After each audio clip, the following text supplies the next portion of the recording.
Every day has a new surprise for us. We lose some things or we gain some things, but most importantly, we learn some things about life.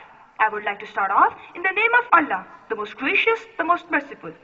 Today, we have a very interesting and thoughtful topic, to be very specific. The topic is, success lies only in the study of science subjects. I completely disagree with this statement.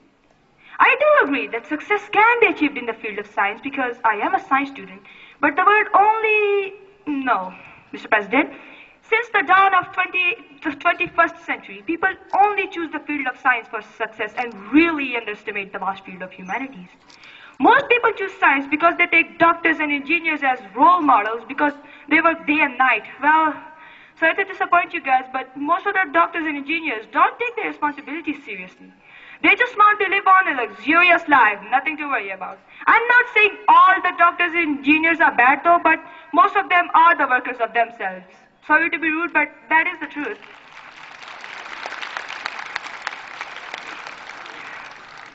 They don't care for the people. They just want a big house, a car, and a lot of wealth. Benefit of the country? Who cares, right? Mr. President, on the other hand, many presidents and big names like George Washington, Abraham Lincoln, Liaquat Ali Khan, Ronald Scott's, Nawaz... Okay, never mind. So these big names, they were not scientists or chemists or doctors or even, biologists, but they were successful men without joining the field of science. If you want another example, heck, even Qaeda-e-Azam Muhammad Ali Jinnah and Allama Iqbal were in the field of humanities, which I think proves that success can be achieved in the field of humanities.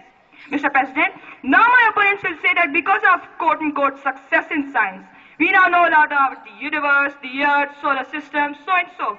But we had information about these things for the past 14 centuries in the Holy Quran. It's just our fault that we had never studied the Quran thoroughly, whereas non-Muslims have made discoveries from the Holy Quran. Keith Moore, famous embryologist, learned from the Quran about the stages of embryo and what's actually happening inside the embryo. Joe Lee, professional historian, he said that the Quran has information about the universe which was discovered by the scientists in the recent years. So these are some of the many examples which just shows that most of the discoveries are not even that great if you really think about it. Mr. President, humanities help us understand people through their languages, histories, and cultures. They also foster social justice and equality and also reveals how people have tried to make moral, spiritual, and intellectual sense of the world. They also make our government rules which, if were not present, will result in traffic jams, land laundering, corruption, murders, and many more dark and nasty things. In the end, I would like to say that it's not the gun that is destructive, but the person who fires it. So there's no good or bad field, it's just up to the person who makes it better for himself and gains success in it. Also, the destructive part was just kind of a joke, so please don't get destructive. I hope you enjoyed my thoughts on this topic. Thanks and have a nice day.